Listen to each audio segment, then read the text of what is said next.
Madam. नमस्ते madam. नमस्ते madam. नमस्ते। कलेक्टर सर हैं वो, पहली बार वो ऑफिस आई हैं, कम से कम उठ के नमस्ते तो कर लीजिए।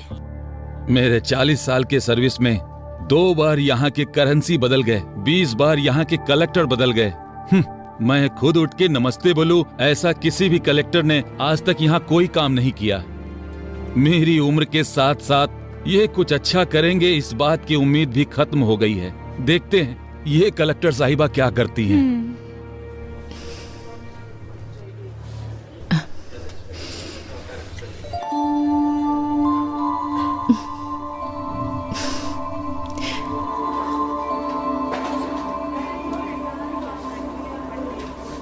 वो प्रोजेक्ट ऑलरेडी खत्म हो गया है मैडम।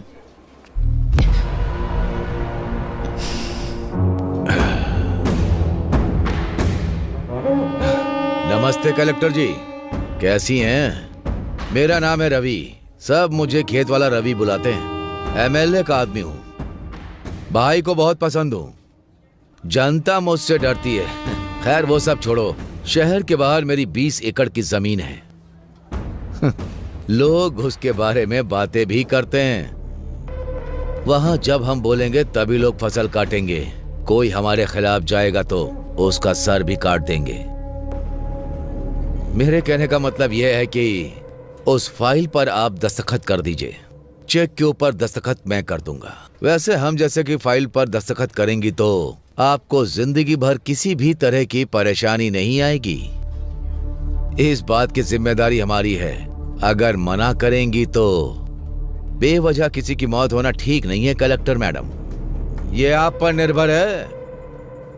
हाँ, देखिए एमएलए जी की पूछ रवि जी, डराने के लिए ये बच्चों की कहानियाँ बाहर जो वॉचमैन बैठा है उसे, या बाहर बेईमान ब्रोकर जो तुम्हें सलाम ठोकता है उसे सुनाओगे ना, तब वो सुनेंगे। मुझे मत सुनाओ। कलेक्टर जबान संभाल। तुम जिन लोगों को डराते हो, अगर वो तुम्हारे खिलाफ हो जाएंगे ना तो फंस जाओगे। तुम्हारे दस्तखत की अहमियत है तो एक के बाद कुछ शून्य है, पर मेरे दस्तखत की अहमियत कुछ जिंदगियां हैं। वैसे भी तुम्हें इतना टाइम दे दिया मैंने तुम्हारी ये कहानी सुनने के लिए नहीं, यहाँ पर मौजूद सारे लोगों को क्लैरिटी दिलाने के लिए। तुम लेडी कलेक्टर हो, थोड़ा डरना चाहिए।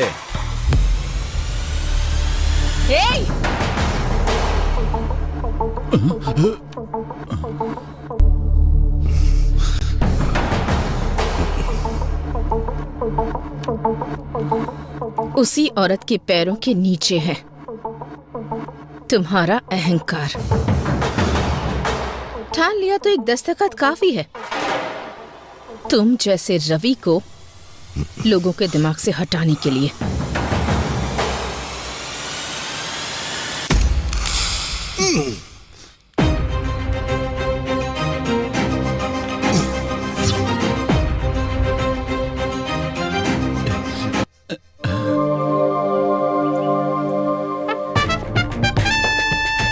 वो चाहे कहीं भी हो, हर हाल में उसका पता लगाकर मुझे बताओ। अरे बहुत अच्छी जगह है ना? क्यों रे, यहाँ क्यों आना हुआ? साहब, हमारा घर हमको अगर दिलवा देंगे तो आपकी बहुत मेहरबानी होगी। हाँ साहब, आप ही हमारी मदद कर सकते हैं। अब बिना भूमिका बनाए सीधा सीधा और साफ शब्दों में कहता हूँ, सुन लो। किसे कितना चाहिए और कब चाहिए, पेपर पर दस्तखत कर दो। साहब, खुद का घर हमारा सपना है, उसे हम बेच नहीं सकते साहब। इस पेपर पे हम दस्तखत नहीं करेंगे साहब। क्यों रे, ये कह रहा है तुम सब लोग दस्तखत नहीं करोगे? ये कैसी जबरदस्ती है? हमारा घर हमसे छीन लोगे तो हम रहेंगे कहाँ? तुम्हारे घर में रहेंगे क्या? क्या बकता है बे? अरे अगर अपनी मर्जी से दोगे तो मैं तुम्हारे लिए कुछ कर पाऊंगा, अगर मैं अपनी मर्जी से लूंगा तो तुम्हारे लिए ठीक नहीं होगा।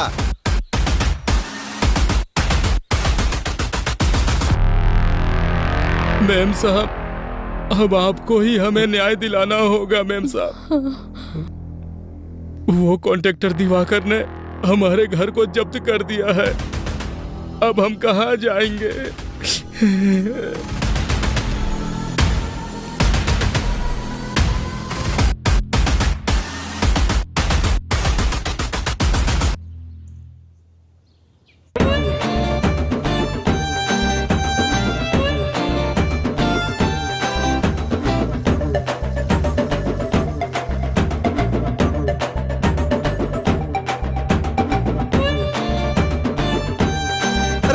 अरे अरे ये सब क्या हो रहा है? अरे बाप रे, कौन हो तुम लोग? ये सब क्या कर रहे हो? अरे ये चल क्या रहा है? अरे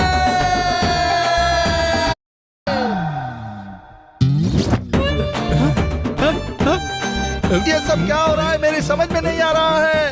पुलिस! कॉन्ट्रैक्टर दिवाकर के घर में ऐसे घुस जाना क्या सही बात है? आपको ये सही लग रहा है? आप जवाब क्यों नहीं दे रहे हैं? हमारे घर को उस दिवाकर ने जब्त कर दिया था, तब तो हमसे किसी ने नहीं पूछा, पर आज हम सब दिवाकर के घर में घुस गए हैं तो सबके लिए ये बहुत बड़ी न्यूज हो गई है।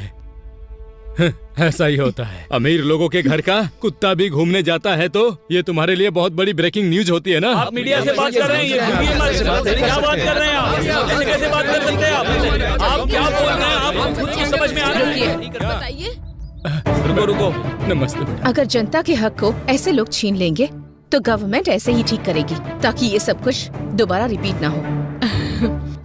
मूर्ति जी, चाचा जी, ये घर की जमीन आपकी है।